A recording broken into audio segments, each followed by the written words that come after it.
वो तुम हो कौन? तुम समझते क्यों अपने आप को? अब सियासत खत्म हो चुकी है। हमारे और आपके दरमियान ये अपनी सियासत से फर्क डाल सकता है? कभी भी नहीं डाल सकता। इसका बाप भी नहीं डाल सकता। ये कुछ भी कर ले। हम उनसे ये पूछते हैं जो वीर बाबू की तरह रोजाना प्रेस कॉन्फ्रेंस करते हैं कि हमारा सियासत से कोई लेना देना नहीं है, तो ये राजनीति तुम्हारे बाप ने की थी। अस्सलाम वालेकुम नाजरीन, मेरा नाम कलीम अल्लाह और आप देख रहे हैं कलीम अल्लाह ऑफिशियल। नाजरीन, गुज़िश्ता 2 दिन से पाकिस्तान तहरीक इंसाफ और पाकिस्तान की मिलिट्री एस्टेब्लिशमेंट के दरमियान ताल्लुकात जो हैं वो ख़राब होते हुए नज़र आ रहे थे और ये गुमान हो रहा था कि ये जो मामलात हैं ये मज़ीद ख़राब होंगे और मिलिट्री की जानिब से या मौजूदा हुकूमत की जानिब से जो है पाकिस्तान तहरीक इंसाफ पर नई पाबंदियों का ऐलान किया जाएगा। उनको शायद कल अदम कर दिया जाएगा, बतौर पार्टी तहरीक इंसाफ को बैन कर दिया जाएगा।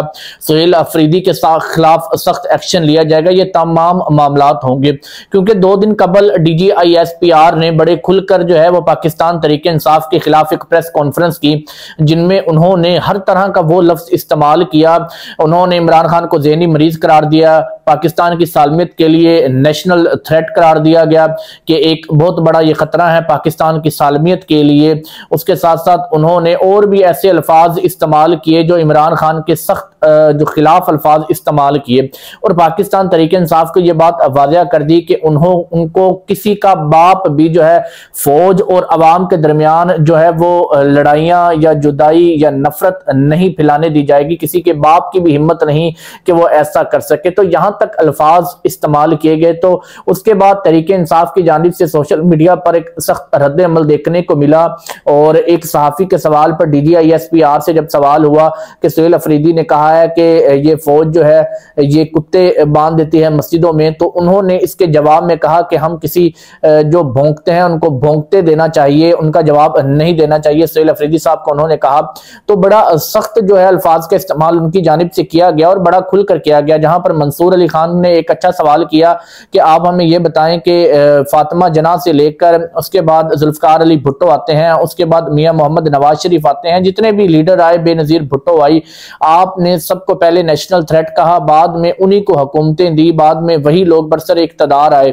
तो हमें उस पर बताएं कि क्या ये जो आप आज जिसको इमरान खान को नेशनल थ्रेट कह रहे हैं, क्या आइंदा आने वाले दिनों में जब कुछ 5 साल 8 साल गुजरेंगे तो दोबारा से ये जो है वो बरसर इक़्तिदार आएंगे तो ये कहा जाएगा कि ये प्रेस कॉन्फ्रेंस गलत की गई थी, ये एक नेशनल थ्रेट नहीं थे, क्या ऐसा कहा जाएगा? तो उस पर उन्होंने कहा कि पाकिस्तान की 70 साल तारीख ने मिलिट्री ने कभी किसी के खिलाफ या खुलकर ऐसा रद्द अमल नहीं दिया। इमरान खान साहब के खिलाफ हम रद्द अमल दे रहे हैं तो ये यकीनी तौर पर दे रहे हैं इसलिए कि ये एक नेशनल थ्रेट बन चुके हैं।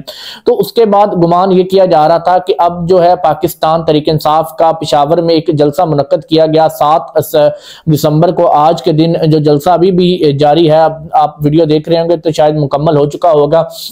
तो इस जलसे में बताया जा रहा था कि खुलकर पता चलेगा कि वो एस्टेब्लिशमेंट के खिलाफ उस DGISPR की प्रेस कॉन्फ्रेंस के खिलाफ बातें करेंगे, लेकिन ऐसा कुछ भी देखने को नहीं मिला। शायद जो है इस तनाव को कम करने की कोशिश की जाएगी। अब तहरीक इंसाफ की जानिब से इस पॉलिसी पर तहरीक इंसाफ आ गई है कि वो एस्टेब्लिशमेंट के साथ अच्छे ताल्लुकात बनाए, मजीद मामलात को खराब ना करें। जो बैरिस्टर गौहर थे चेयरमैन है तहरीक इंसाफ के, उनकी जानिब से भी एक जो ट्वीट किया गया था उसमें यही कहा गया था कि मैं चाहता हूं कि इस तनाव को कम किया जाए। ये जो दोनों पार्टीज के दरमियान जो मिलिट्री एस्टेब्लिशमेंट है और तहरीक इंसाफ है, इनके दरमियान मामलात को तय किया जाए। हमें खान साहब से मिलने की इजाजत दीजिए और हम इमरान खान साहब को जाकर बैठकर समझाएंगे कि पाकिस्तान का सबसे मजबूत इदारा फौज है और अवाम उनसे मोहब्बत करती है, तो आप उनके खिलाफ बातें इस्तेमाल, सख्त अल्फाज का इस्तेमाल ना करें। तो ऐसा कुछ है और वही पॉलिसी हमने देखा कि आज इस जलसे में भी अपनाई गई है। जो DGISPR के प्रेस कॉन्फ्रेंस के खिलाफ वजीर आला सुहेल अफरीदी जो है बड़ा नरम लहजा इस्तेमाल किया, हुकूमत को आड़े हाथों लेते रहे। उन्होंने बाकायदा ये अल्फाज बताए कि जाली वजीर, जाली सेनेटर्स जो हैं वो तहरीक इंसाफ के खिलाफ भौंकते हैं, तो DGISPR को नहीं चाहिए कि उन जैसा तर्ज अमल इख्तियार करे। वो एक मजबूत इदारे की मजबूत फौज के DGISPR हैं, तो हम उनसे यही गुजारिश करेंगे कि ऐसे अल्फाज इस्तेमाल ना करें। तो हमें आज बड़ी नरमी नजर आई तहरीक इंसाफ के तमाम जितने जितने भी रहनुमाओं ने उधर तकारीर की कि DGI-SPR के प्रेस कॉन्फ्रेंस के रिलेटेड और मिलिट्री एस्टेब्लिशमेंट के रिलेटेड, और चाहते हैं इनकी आज की जलसे से यही तासुर मिल रहा है कि दोबारा से अच्छे ताल्लुकात कायम करने की कोशिश की जाएगी। मेरा पाकिस्तान तहरीक इंसाफ से एक सवाल है कि आज से कुछ अरसा पहले पाकिस्तान तहरीक इंसाफ की जानिब से इमरान खान साहब ने खुद ट्वीट किया था कि मियां मोहम्मद नवाज शरीफ जो है वो नेशनल थ्रेट बन चुके हैं। ये 2016 की ट्वीट है, नेशनल थ्रेट है, पाकिस्तान की सालमियत के लिए खतरा है। तो ये जो है वही कुछ अब 5-7 साल बाद वही कुछ इमरान खान साहब के साथ हो रहा है। आज इमरान खान साहब को नेशनल थ्रेट कहा गया है। आप हमें ये बताएं कि जब आप फातिमा जना से लेकर जुल्फकार अली भुट्टो, बेनजीर भुट्टो, इन तमाम लोगों को याद करते हैं कि उनके साथ फौज ने गलत किया, तो फिर आपने 2017 में फौज के साथ हाथ मिलाकर जो है वो इख्तदार में आकर फौज के साथ मिलकर काम क्यों करते रहे हैं? आपको तो ये पहले पता होना चाहिए था कि फौज पिछले 70 सालों से अगर गलत कर रही है तो अब हम इनके साथ क्यों मिलें? तो इसका मतलब यही है कि आप भी सिर्फ इख्तदार की लालच में, इख्तदार हासिल करने के लिए कभी फौज के खिलाफ बातें करते हैं तो कभी फौज के हक में बातें करते हैं। तो यही पाकिस्तान तहरीक इंसाफ जो है कभी मिलिट्री और फौज को बेहतर कहा करती थी और नवाज शरीफ को नेशनल थ्रेट कहा करती थी। उसके बाद जो है अब मामलात बदले, हालात बदले, वक्त बदला, तो अब नवाज शरीफ इस पोजीशन में है कि वो हुकूमत के बनाए बैठे हैं। वो मुस्लिम लीग नून मरकज में भी हुकूमत है, पंजाब में भी हुकूमत है, फौज के साथ मिलकर उनके साथ अच्छे मामलात चला रही है। एक ही पेज पर हुकूमत और फौज है, जबकि इमरान खान को साइड कर दिया गया। तो अब इमरान खान पहले इनके साथ मिलकर दूसरी पार्टीज के खिलाफ बोलते थे, आज उन्हीं के खिलाफ बोल रहे हैं। तो इसका मतलब तो ये हुआ कि इमरान खान जो है वो सिर्फ इख्तदार के लिए ये सब करते रहे। जब इख्तदार आपके पास था तब आपके फौज के साथ अच्छे मामलात थे, फौज सबसे अच्छी थी।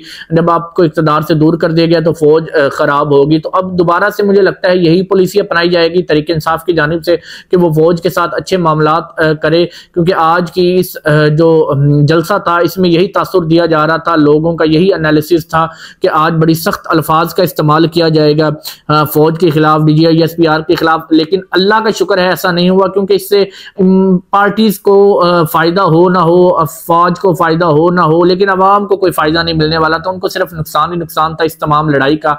इनको जो प्रॉफिट था वो 0% था, अवाम का इंटरेस्ट 0% था। अगर इमरान खान के ताल्लुकात फौज के साथ अच्छे हों या बुरे हो, उससे अवाम पर कोई इंपैक्ट नहीं पड़ने वाला। नून लीग के ताल्लुकात फौज से अच्छे हों या बुरे, उन पर अवाम पर इंपैक्ट नहीं पड़ेगा। अवाम पर इंपैक्ट तब पड़ेगा जब पाकिस्तान माशी तौर पर मजबूत होगा, जब पाकिस्तान में पॉलिटिकल स्टेबिलिटी आएगी और माशी तौर पर मजबूत होगा, तब अवाम को रिलीफ मिलेगा, महंगाई कम की जाएगी, पाकिस्तान के कर्जे उतारे जाएंगे, पाकिस्तान में सहूलियात दी जाएंगी, पाकिस्तानी अवाम को फैसिलिटेट किया जाएगा।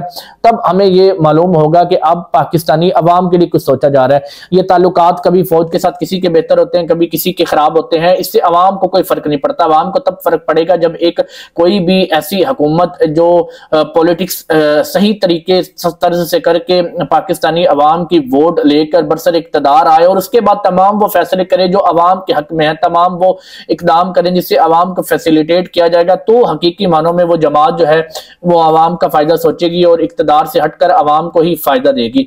तो अब जो आइंदा आने वाले दिनों में उनमें तो यही मालूम हो रहा है, यही हुकूमत की जो तहरीक इंसाफ की जानिब से तासुर दिया गया है कि अब DGI-SPR की प्रेस कॉन्फ्रेंस के बारे में भी कोई गलत अल्फाज इस्तेमाल नहीं किए गए, तो ताल्लुकात बेहतर बनाने की कोशिश की जा रही, जैसा कि बैरिस्टर गौहर ने अपनी एक ट्वीट में भी बताया था कि हम चाहते हैं कि बेहतर ताल्लुकात कायम हो।